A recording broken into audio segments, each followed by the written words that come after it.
Hello, and welcome back to the Compassionate Curiosity Podcast, a space where we explore the messy, beautiful, challenging project of being human. I'm your host, Rachel, a wellness coach and mindfulness guide at Tranquilo Pa Wellness. And here we dive into the stories we carry about food, movement, our bodies, and self worth, sharing tools, reflections, and lived experience to support and inspire your journey forward, all guided by curiosity and grounded in compassion. And I am so glad you are joining me today. Welcome, welcome. Today, we are going to talk about overexercising. I'm going to share with you about my personal experience with overexercising and exercise addiction, how it impacted my life, how I began to heal from it, and why that journey has been so important. But we're also going to explore this topic more broadly, what overexercising actually is, why it can be so hard to recognize, some of the common signs and contributing factors, and what a more supportive relationship with movement can look like. My intention in sharing all of this with you is to offer both insight and connection, so that if your relationship with movement is not where you want it to be, or if it feels off, or if you find yourself struggling with rigidity, guilt, or pressure around exercise, you know you're not alone. This is something so many people go through. It's more common than we often talk about. And you deserve support, and you deserve a relationship with movement that feels nourishing and not punishing. And because everyone's experience is unique, there may be some things that I share that resonate with you and some things that don't. So I want you to know that all of that is okay.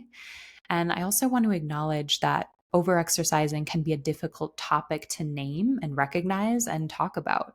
So my hope is that by holding a space for this today, we can start to challenge that and change that to make room for more honest, compassionate conversations around it. And so before we dive into all of that, I want to take a moment to invite you into a moment of grounding. And so if you are safe and able to, I invite you to make yourself comfortable and gently close your eyes. And let's just start by tuning into our breath. So taking a deep breath in through the nose and a long breath out through the nose. Just noticing the flow of the in-breath and the flow of the out-breath. As you breathe in, fill yourself with love and compassion. And as you breathe out, release any tension, guilt, shame, fear, letting it go. Notice any tension that you're holding in your body, maybe in your hands, maybe in your forehead. And just see if you can let that go. Release that tension.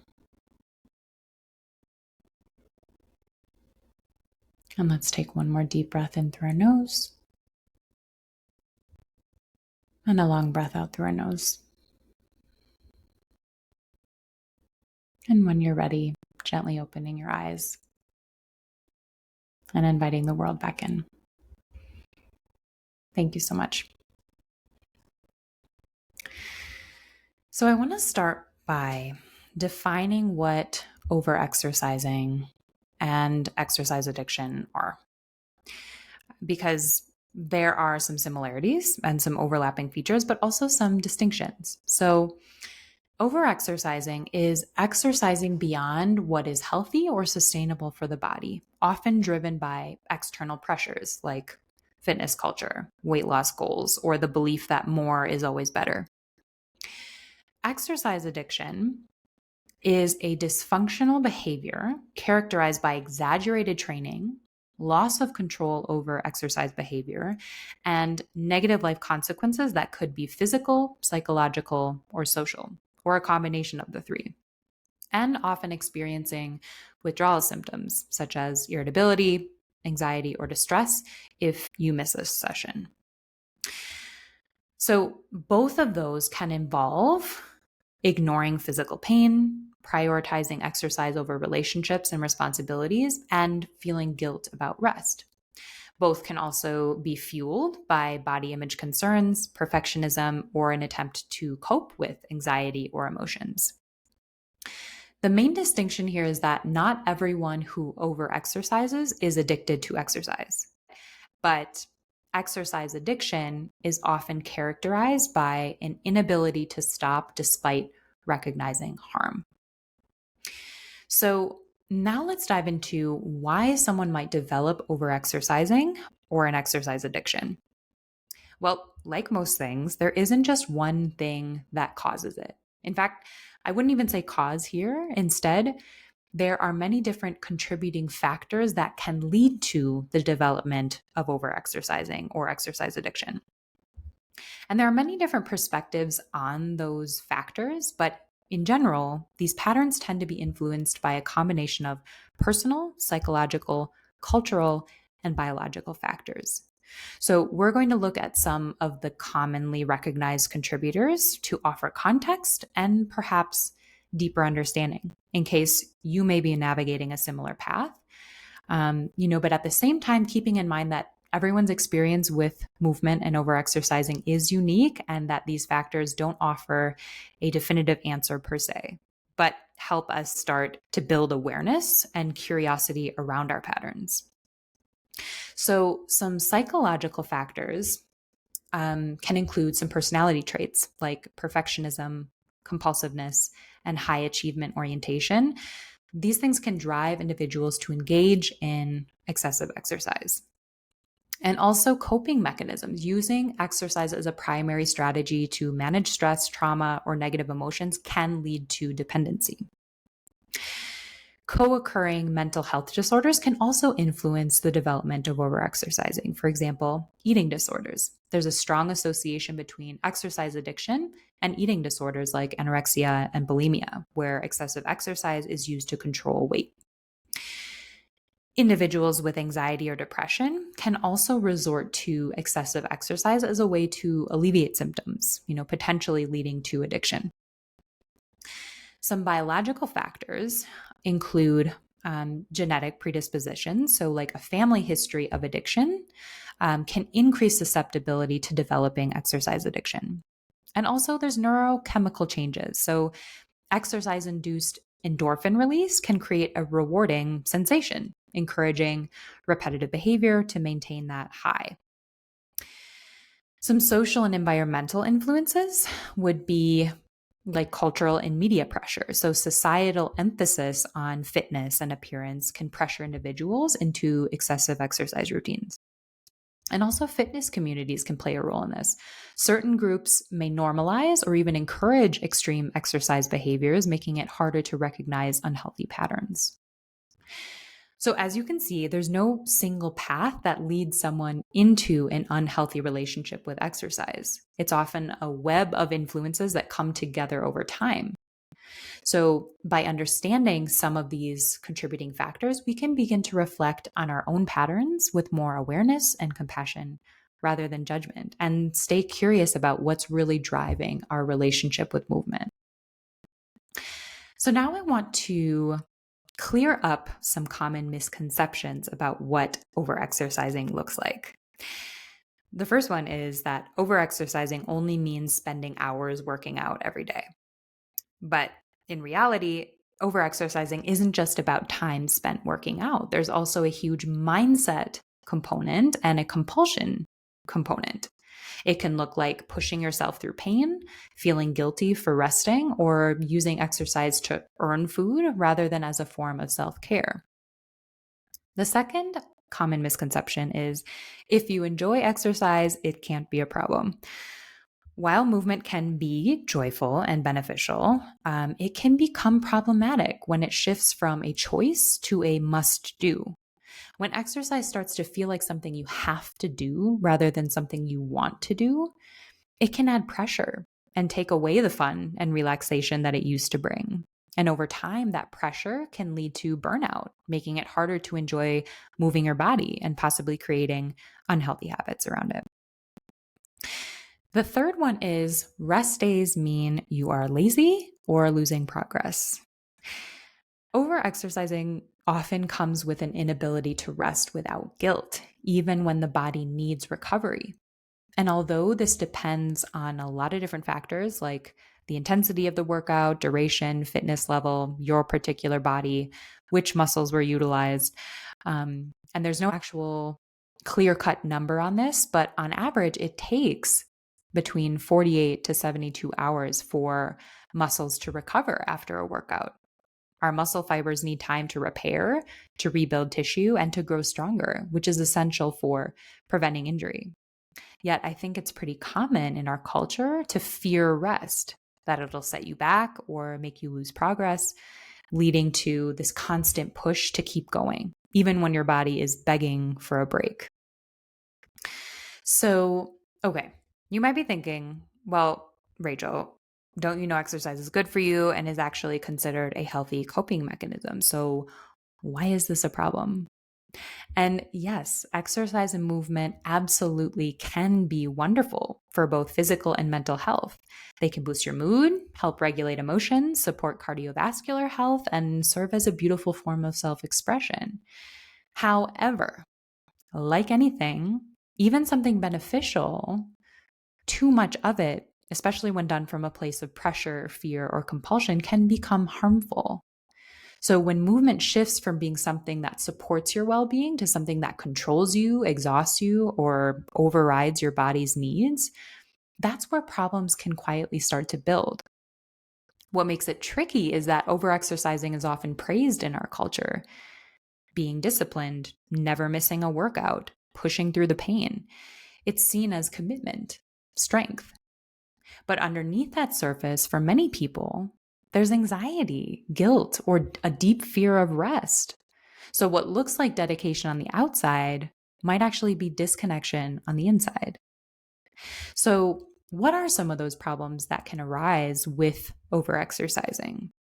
Well, it can lead to things like putting people at risk of eating disorders, osteoporosis, injuries like stress fractures, cardiac fibrosis, which is the scarring of the heart tissue, which can affect how the heart functions, an irregular heartbeat, amenorrhea, which is loss of your period, greater susceptibility to infection, persistent fatigue.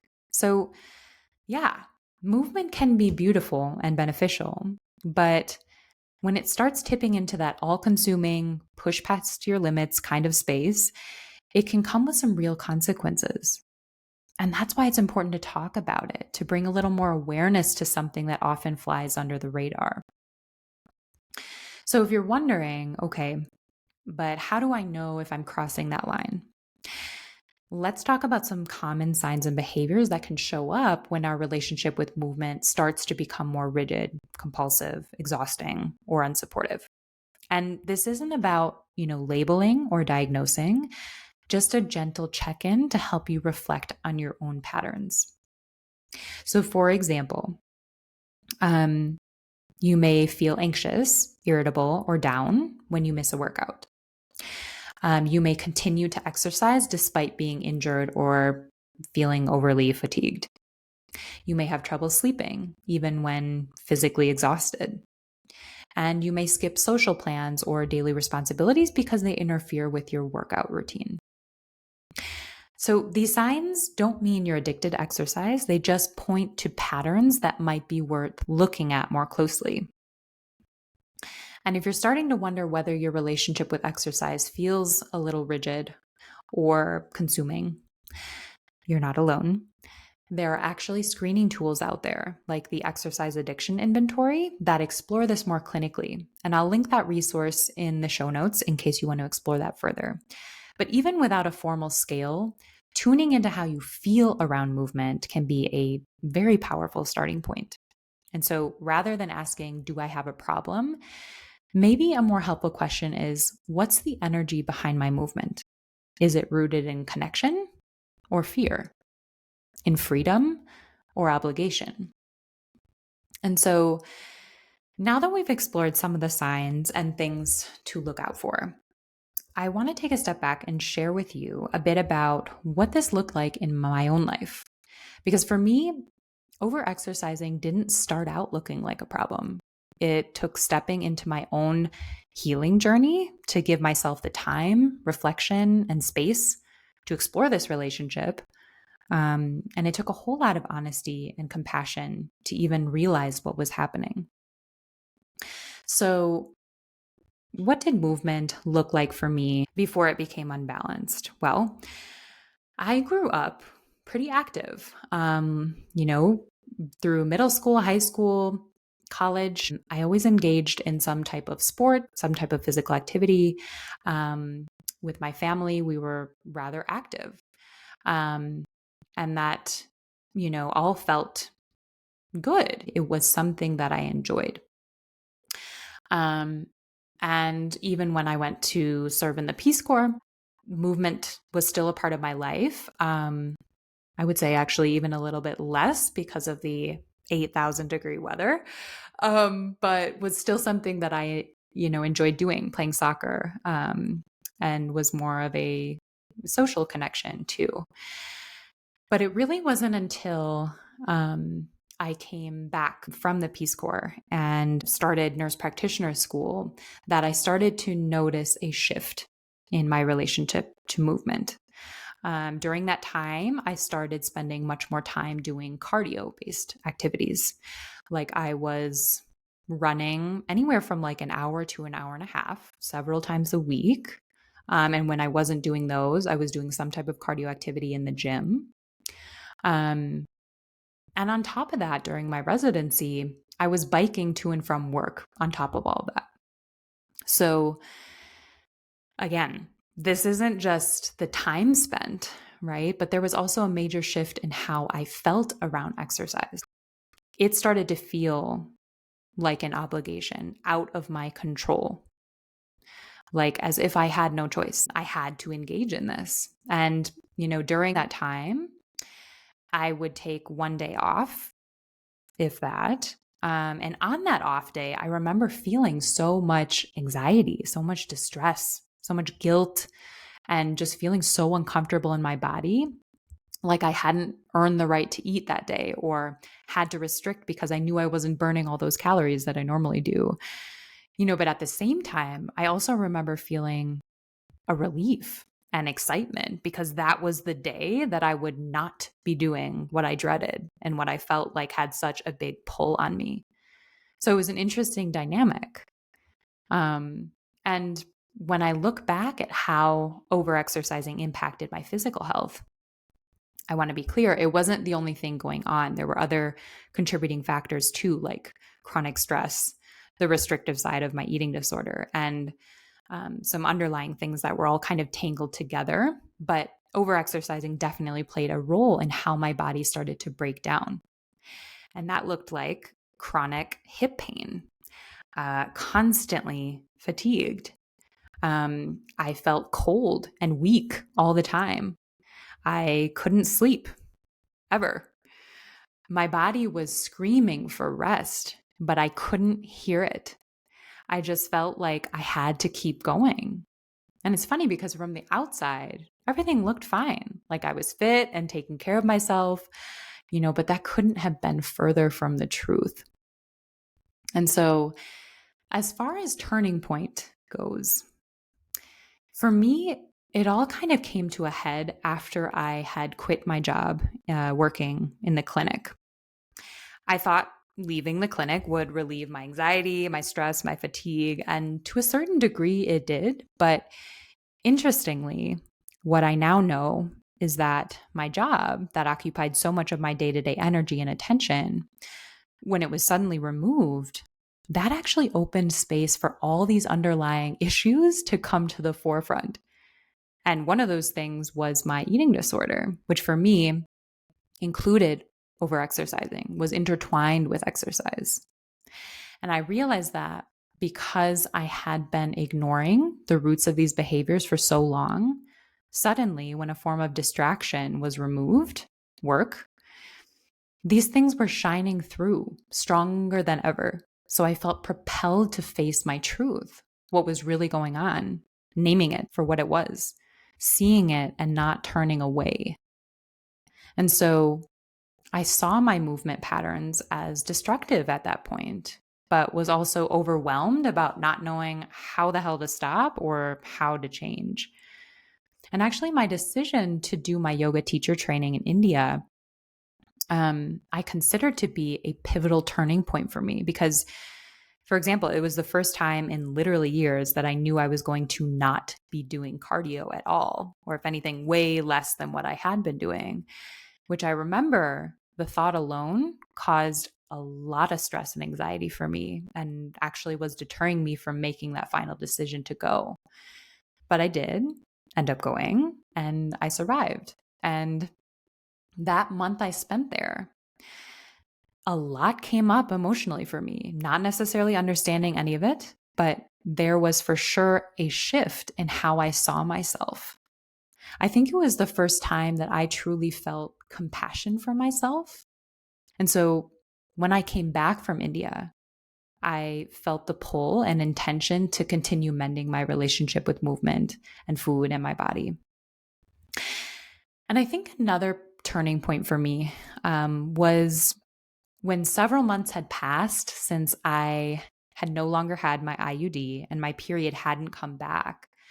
I had spoken with a dear friend of mine and prior colleague who helped me come to terms with this as a byproduct of my food and movement patterns, and did so in such a supportive and encouraging manner. And I remember feeling this like deep sadness for what my body had been through, not necessarily in a critical, shameful way, but in a more delicate, understanding way. And so that really impacted how I moved forward from there with exercise.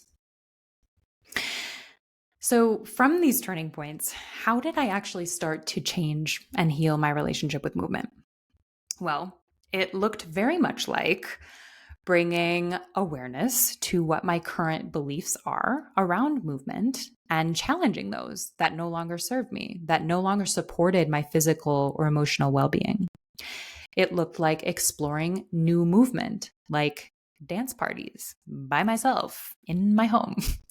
It looked like tuning into internal cues to see what my body and soul need instead of relying on external cues. And it looked like constant support from my coach and my trusted loved ones. And to be clear, this whole process of looking inward with honesty and redefining movement and shifting my mindset, beliefs, and patterns has been quite possibly the most challenging thing I've ever done and has taken time and is still unfolding. So, if you're feeling the weight and heaviness of even just thinking about making a change in your life around these things, I'm with you. It takes so much courage, compassion, strength, and commitment to yourself to be with yourself in this way, to look at yourself with honest, loving eyes, and to trust that change is possible for you.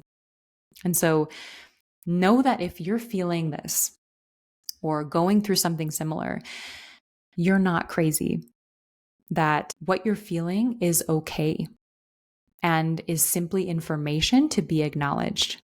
And you're not alone in this. So I want to share with you now, what I do when those old patterns or triggers pop up in life, because they still do and will probably continue to from time to time. The thing is, healing isn't about wiping the slate clean and never having those thoughts again. It's about building the awareness and tools to respond differently when they arise. And so the difference now for me is that I don't find myself spiraling. I don't shame myself for having the thoughts or emotions that come up in response to the trigger or situation. Instead, I pause, I listen, and I check in. For example, every time that familiar guilt creeps in, the voice that says I should be moving or doing more, it now serves as a kind of internal alarm. It signals me to slow down and do a few things. First, I go inward and ask, what's actually going on here? I check in with my body, not my mind, not pressure, but how my body actually feels.